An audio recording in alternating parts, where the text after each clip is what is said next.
కవుల గురించి వీళ్ళ గురించి కొంచెం మాట్లాడాలన్నారు. అసలు కవిత్వం ఎందుకు నేర్చుకోవాలనేటువంటి విషయం మీకు ఒక్కళ్ళకి అది చెప్పేస్తాను చాలు.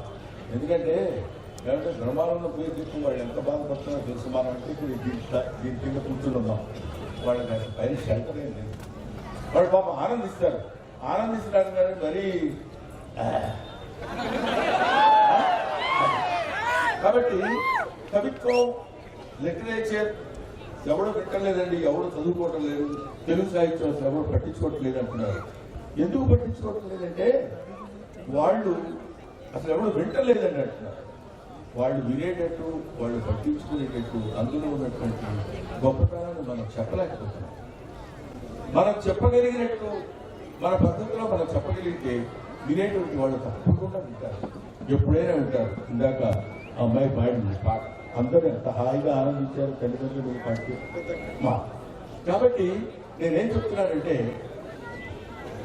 ఒకే ఒక ఇక్కడున్న కుర్రవాళ్ళందరికీ ఇంటికి వెళ్ళి ఒక తెలుగు పుస్తకం తీసి చదువుకోవడం కోసం ఒక మాట చెప్తాను. అదేంటంటే భారత భాగవత రామాయణాలు ఉన్నాయి. ఇప్పుడులాగా అప్పట్లో పెన్ను పేపర్లు లేవు, ఏసీలు లేవు, కాఫీలు లేవు, సిగరెట్లు లేవు, కూర్చొని ఆలోచించి రాయడానికి ఏమీ లేవు. కానీ తెల్లవారి లేచి ఎక్కడో ఉన్న తాటి చెట్ల దగ్గర తాటి ఆకులు కోసుకొని వచ్చి ఆ ఆకుల్ని సరైనటువంటి క్రమమైన పద్ధతిలో వాటికి కత్తిరించి వాటిని ఉడికించి అవి చిరిగిపోకుండా ఉండడానికి వాటికి ఒక చిన్న రంధ్రం చేసి దానికి ఒక తాడు కట్టి పదునైనటువంటి పదును కలిగినటువంటి గంటాన్ని చేతితో పట్టుకుని ఆ గంటంలో ఒక్కొక్క పద్యానికి చుక్కలు కింద పెట్టుకుని కొన్ని వేల లక్షల కోట్ల పద్యాలు రచించి భారత భాగవత రామాయణాలు రచించి మన జాతికి అంతేందుకు చేసినటువంటి మహనీయులు కాదు. వాళ్ళ మీద ప్రేమతో కాదు, వాళ్ళ మీద గౌరవంతో కాదు, వాళ్ళ మీద పూజ్యభావంతో అంతకంటే ఉంది. జాతితో సరే ఆ పుస్తకం తెలిసి ఒకసారి చదువుకోవచ్చు. This is my personal request to the అటు తెలుగు వాళ్ళు ఎవరుంటే వాళ్ళు ఆ తెలుగు పుస్తకాన్ని ఒకసారి తెలిస్తే ఆ పద్యం రచించినటువంటి వాడు ఉన్నాడో లేదో తెలియదు, ఆయన ఆత్మ ఉందో లేదో తెలియదు. ఉంటే మాత్రం చాలా చాలా చాలా ఆనందిస్తారు. ఈ రకంగా తెలుగు సాహిత్యాన్ని ఉపయోగపడాలి. ఎంతమంది ఇన్ని రకాలుగా చెప్పారు. అందుకనే మన వాళ్ళు ఇందాక సార్తో నేను మాట్లాడుతున్నప్పుడు చెప్పాను ఏంటంటే ఇది ఒక ప్రాంతానికి చెందిన కవులు, ఈ ప్రాంతానికి చెందిన కవులు, హిందీ కవులు, తెలుగు కవులు, లేకపోతే గుజరాతీ కవులు, మరాఠీ కవులు అనేవాళ్ళు ఉన్నారు. కవిత్వం ఒకటే, సరస్వతీదేవి ఒకటే, artist one, artist are so many. కళ ఒక్కటే, కళాకారులు మాత్రం చాలా మంది ఉంటారు, వివిధమైన రూపాల్లో ఉంటారు. వివిధమైన రూపాల్లో ఉన్నటువంటి కళాకారులు వాళ్ళు చేస్తున్నటువంటి నైపుణ్యం. ఇందాక నాకు మిత్రుడు ఉన్నాడు వరంగల్, అతని పేరు అజయ్. అతను కంటి మీద ఉన్నటువంటి రెప్ప మీద ఉన్న ఒక వెంట్రుక మీద నటరాజు నాట్యం చేస్తున్న బొమ్మ చెప్పాడు. Believe that? ఇవాళ చూడండి, అక్కడ హంపి ఇట్లాంటి అద్భుతమైనటువంటి దేవాలయాలు శిల్పకళలు ఉన్నాయి.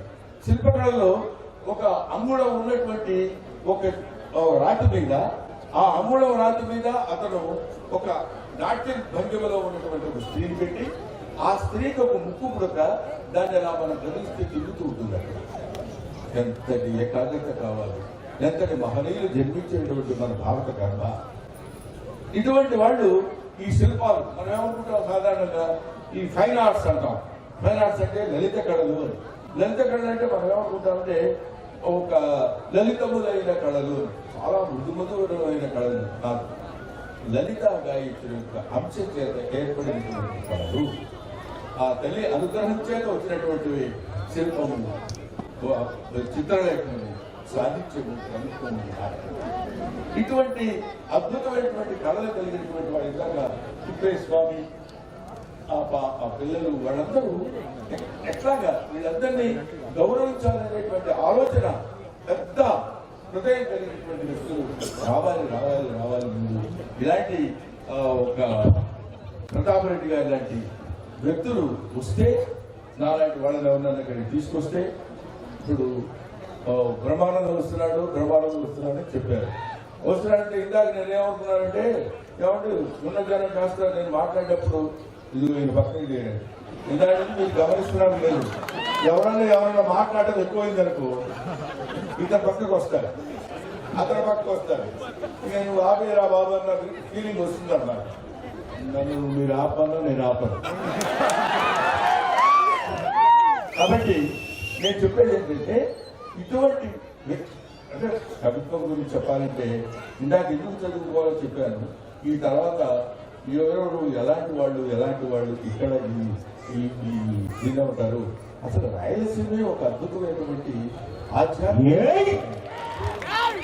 ఆధ్యాత్మికమైనటువంటి ప్రదేశం ఊరికి నేను ఇక్కడికి వచ్చాను కాబట్టి చెప్పే మాట కాదు బ్రహ్మం గారు అన్నమాచార్య గారు నిన్న మొన్నటి సత్యసాయి గారు ఆ తర్వాత వెంకటేశ్వరుడు ఇలాంటి వాళ్ళందరూ ఇక్కడ ఈ భూమి మీద పుట్టి ఈ భూమిని ఉన్నటువంటి ముఖ్యంగా రాయలసీమలోనే రత్నాలు ఉంటాయి తెలుసానికి భారతదేశంలో అతి కొద్ది ప్రదేశాల్లో ఉన్నటువంటి ప్రదేశం రాయలసీమ అది అందుకని మనకి మేము పేపర్లో పట్టు చదువుతున్నప్పుడు వర్షాలు పడ్డప్పుడు మట్టిలో రత్నాలు వెతుక్కోవడం కోసం వెళ్తారు such a greatest land Rayalaseema